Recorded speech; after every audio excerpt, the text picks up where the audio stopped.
C'est un film qui, comme je dis tout à l'heure un peu, s'était fait entièrement en Israël, un peu en Italie aussi. Il a été fait avec des acteurs israéliens et palestiniens, des techniciens aussi. Et le personnage principal, c'est un Palestinien avec un passeport israélien. Voilà. J'insiste là-dessus, ben c'est important. Tout le monde était d'accord, sauf les autorités peut-être, mais ils ont laissé tourner quand même. Le film a été fait, je vous l'ai dit tout à l'heure, entièrement en Israël, je vous le répète. C'est important parce qu'à l'époque, on pouvait circuler parfaitement un peu partout, avec des petites difficultés. Et grâce à un ami, Amnon Kabeliouk, qui nous a guidés partout, un Israélien, Sabra, et qui nous a montré beaucoup de choses, mais que sûrement tu le connaissais, Edoui, oui, parce qu'il a travaillé pour le journal Le Monde et Le Monde diplomatique. Donc on avait la possibilité de poser toutes les questions possibles et d'avoir des réponses. Alors, la métaphore, c'est dans le sens que Céline n'existe pas, c'est pas une histoire vraie, mais c'est plus vrai qu'une histoire vraie, c'est-à-dire que Céline représente la Palestine. Il vient chercher sa maison qui est devenue un musée, parce qu'aujourd'hui les Israéliens aimeraient bien que les Palestiniens deviennent un musée. Ensuite, sa famille a été transplantée dans le camp de réfugiés qu'on voit en Cisjordanie, où Gilles Kléber le suit. Ça, c'est après la Nakba. Et en 67, comme dans toutes les guerres, les populations fuient. En général, elles reviennent. Et donc, la population du camp que vous avez vu est partie en Jordanie, d'abord en Jordanie, et ensuite en Syrie, au Liban, et ils ne sont jamais revenus parce que la position d'Israël, c'est aussi bien la période de la Nakba que de 67, c'est qu'ils ne reviennent pas. Voilà. Quand on parle de métaphore, il y a une autre chose de métaphore aussi, je vous passe la question, c'est quand on dit par exemple, pour pouvoir récupérer sa maison, il faut qu'il change de nationalité, c'est-à-dire refuser son identité de Palestinien. Voilà, c'est ça aussi, c'est une métaphore, mais c'est la vérité, ce n'est pas une loi, c'était une loi qui existait. Voilà. Alors, évidemment, pardon, excusez-moi, c'est que à l'époque, quand le film a été tourné en 81, évidemment, les Africains du Sud étaient partenaires des Israéliens. Aujourd'hui, c'est le contraire. C'est pour ça que s'ils prenaient un passeport sud-africain, ils pouvaient éventuellement venir chercher sa maison. Aujourd'hui, ça serait impossible parce qu'aujourd'hui, les Sud-Africains sont contre la politique gouvernementale de Netanyahou. Juste une question, est-ce que le film est vu en Israël? Et est-ce qu'il a été vu en Israël? Et quel accueil a-t-il reçu? Il a été aperçu en Israël. Comme il a été aperçu aux États-Unis. Une salle, à New York. Alors qu'il était financé en partie par Universal. À la différence en France où Gaumont, par exemple, les sociétés françaises, les grosses sociétés françaises sont producteurs, distributeurs et propriétaires de salles, c'est interdit aux États-Unis. Donc Universal n'était que producteur et distributeur, mais il fallait qu'il place le film dans les salles et personne n'en voulait. Il faut se dire aussi quand même, à l'époque on a fait le film, comment j'ai essayé de le dire clairement, c'est qu'il y a une autre sensibilité qui a changé complètement, puisque les acteurs ont accepté, les Israéliens, de jouer ces personnages-là, de dire ce qu'ils disent tous. Aujourd'hui, ça serait impossible. Se balader aujourd'hui en Israël, ça serait impossible. Tourner un film, ça serait encore plus impossible. Voilà, on va dire que la situation et la sensibilité partout, des deux côtés, a changé radicalement. Voilà. Ce que vient de dire Costa et Michel est très important parce qu'en fait, la bascule se fait avec la construction du mur. Le mur de séparation, d'apartheid, hein, de fait, ça revient à ça, et qui est une bascule au nom de la sécurité, au nom du terrorisme, etc.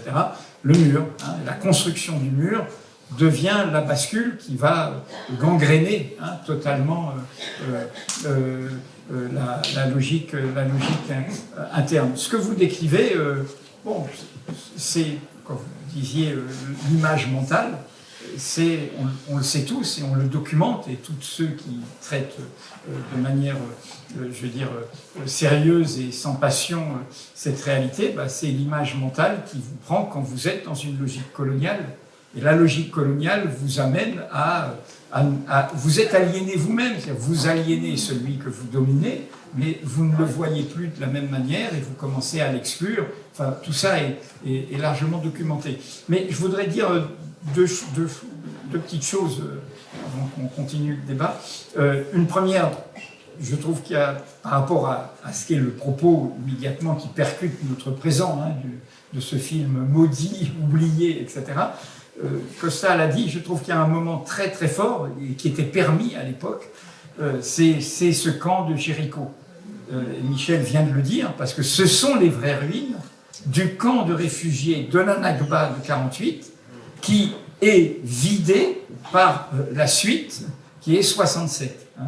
Et c'est très important parce que vous parlez des Israéliens qui quittent, et notamment il y a un réalisateur assez connu, Avi Mograbi, qui est un réalisateur israélien, il vit au Portugal maintenant, et c'est lui qui, à la fin, après le 7 octobre, et avec les gens qui disent attention, on va vers la catastrophe, et on y est, on lu, on a oublié ça, et c'est Michel qui me l'avait signalé.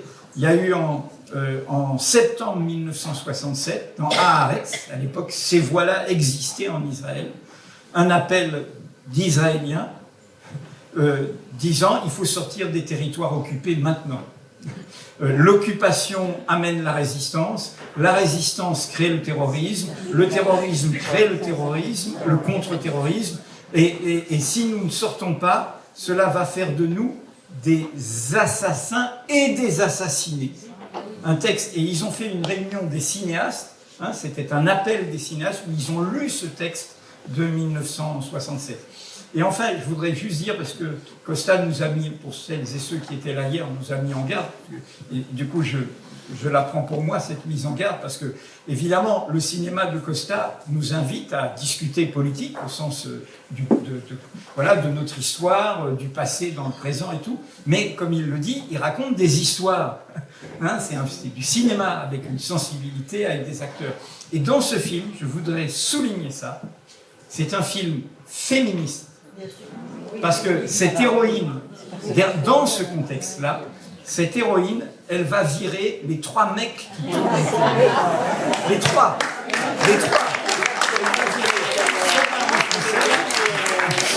Son amant israélien et son autre ami amant palestinien. Bon, et qui est, alors, juste un petit, cet acteur, Mohamed Bakri, est décédé le 24 décembre dernier.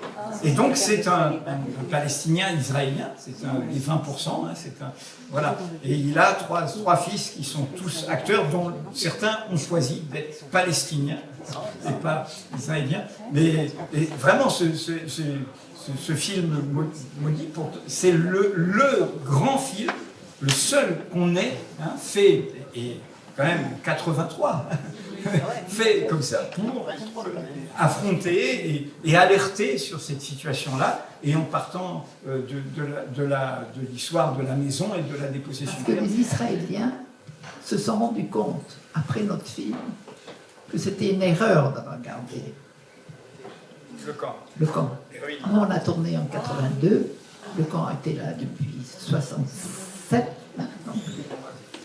Et 6 mois après notre passage, ils ont détruit le camp. Parce qu'ils se sont rendus compte que c'était une contre-publicité.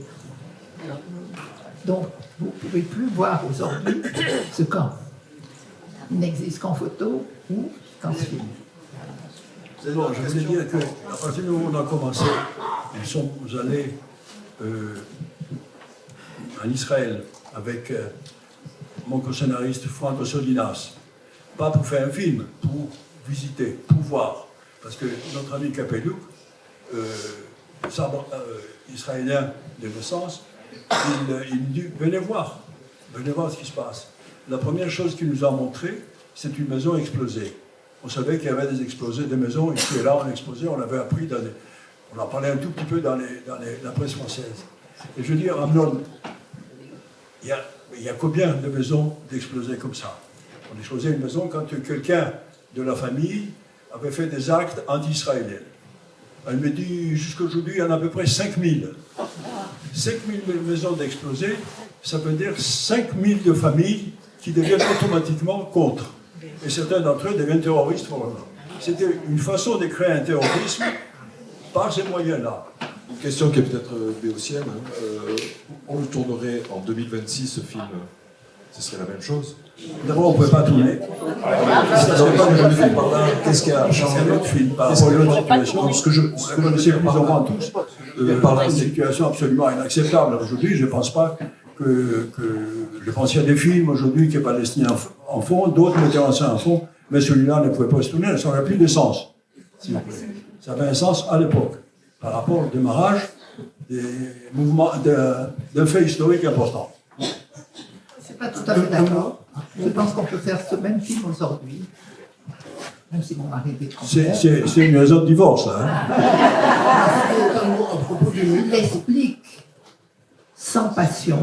Il explique sans passion, le parcours du Palestinien.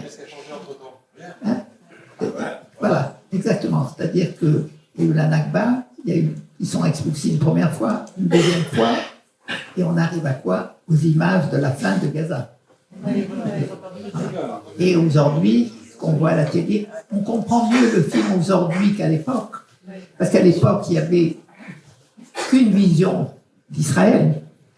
Aujourd'hui, je pense que le film est plus compréhensible parce que on a une autre vision, si vous voulez. Avant, on ne voyait qu'une face de la pièce, maintenant on a vu l'autre face. Voilà. Donc le film est plus acceptable, plus compréhensible. Dans le scénario qu'ils ont fait avec Solinas, il y a un sous-texte littéraire, il faut le dire, hein, qui les a inspirés, qui est, je ne sais pas si vous connaissez cette nouvelle de Melville, Bartleby. Hein, Bartleby. Celui qui ne veut pas, celui je ne peux pas, I prefer to would not, etc. I would not prefer. Voilà. Et le personnage au début du Palestinien, Selim, c'est celui qui, par son silence, et y compris il porte ça très fortement, pose cette question à tout le monde. Il met tout le monde c'est la commissaire politique qui me dit de bien dire qu'il met tout le monde en crise, et elle a entièrement raison. Et voilà, et ça c'est très bien senti. Moi j'avais une question à Costa, c'est toujours le choix des acteurs. Pourquoi Jean-Yann?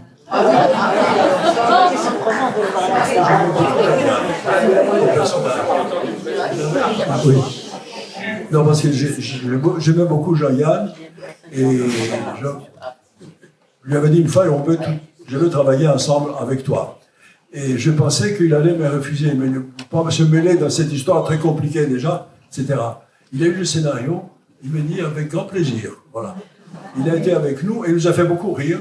Il a fait beaucoup rire les Israéliens et les Palestiniens parce qu'il voyait des choses qui le faisaient rire, ironiques, etc. Et il était formidable pendant tout le temps. Voilà. Alors moi, en tant que productrice, au début, j'étais contre.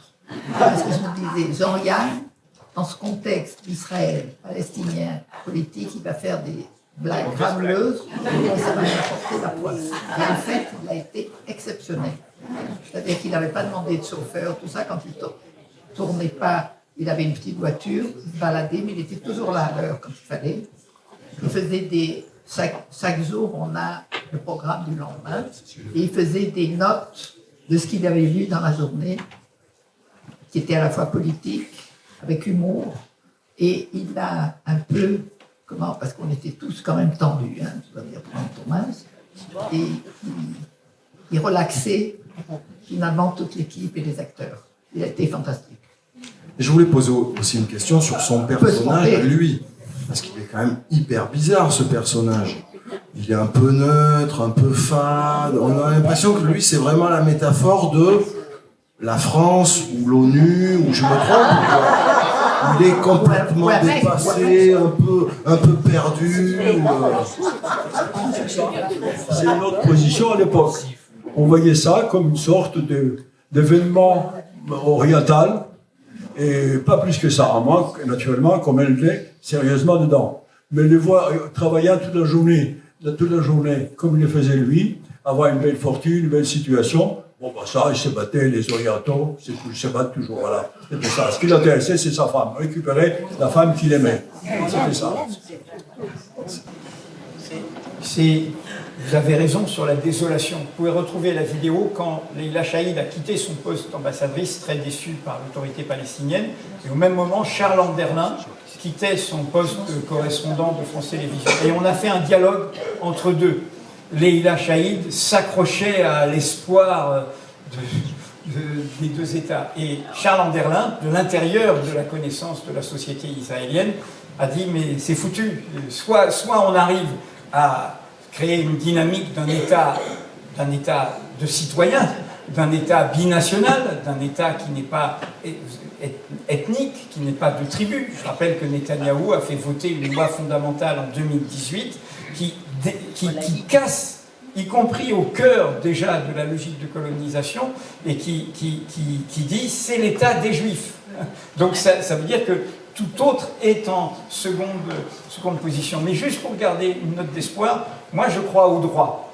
Bien sûr que nous sommes dans un moment de désolation, mais le droit est une lumière. D'ailleurs, on sait tous qu'est-ce qu'ils veulent abattre, c'est le sursaut du droit international, tous, hein, Trump et les autres, qui, après notre propre catastrophe européenne, hein, la proclamation des droits humains, la Cour internationale de justice, tout ça, le droit, hein, avec René Cassin, compagnon du général de Gaulle, figure très voilà, il y a quand même eu tout ça. Alors je dis ça pourquoi? Parce que bien sûr que on se sent perdu comme ça, mais tous les juristes, y compris il y a beaucoup de gens qui sont du côté de toutes ces procédures, à la Cour internationale de justice, à la Cour pénale internationale, le droit un jour ou l'autre les rattrapera. Hein. Et de ce point de vue, il y a eu un renversement, ça a été dit tout à l'heure, qui est très important.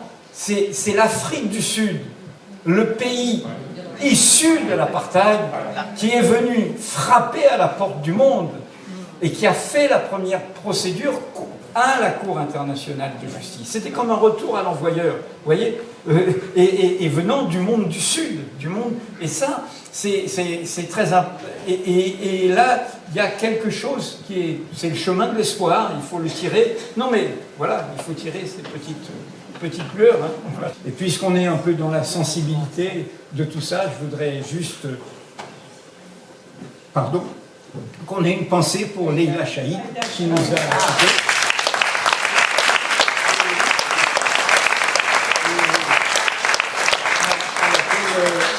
Qui est décédée donc pas très loin d'ici. Elle habitait près d'Uzès et comme vous savez, elle s'est donnée la mort. Et donc ses proches et ses amis vont lui dire elle va être enterrée là-bas, près d'Uzès, mardi, et après il y aura un hommage à Paris. Mais voilà, Leïla.